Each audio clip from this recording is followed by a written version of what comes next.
Alors,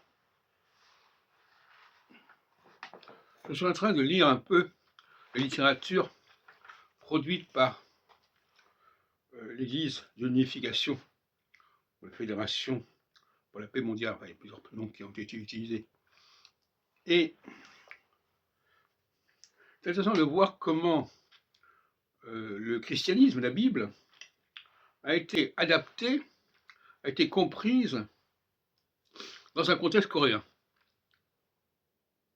Et il est clair qu'un Coréen ne va pas comprendre les épreuves vécues par Jésus, qui lui sont attribuées, tout comme on lui attribue des miracles, de la même façon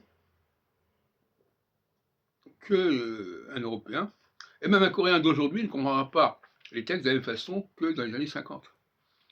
Là, la Corée était en guerre, etc., comme tout le monde sait. Donc,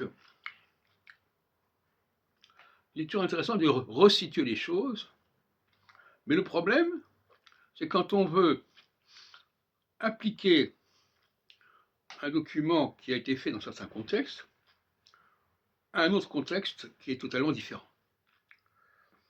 Et on dégage ainsi une philosophie qui n'est pas appropriée, qui est décalée, qui est anachronique, si on peut dire.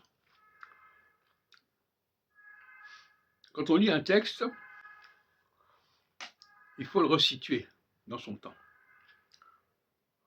Autrement, on fait des contresens. Et en même temps, le texte présenté à une certaine époque ne va pas respecter ce que ce texte a pu vouloir dire à notre époque.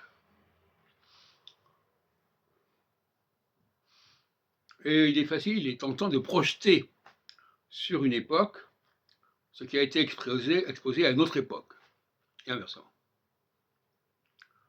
C'est là la difficulté. La Corée des années 1950, qui a vu Moon rédiger ses premiers poèmes et ses premiers textes, est-elle la Corée de 2025? Est-ce que ça avait le même sens? Est-ce que les allusions sont les mêmes?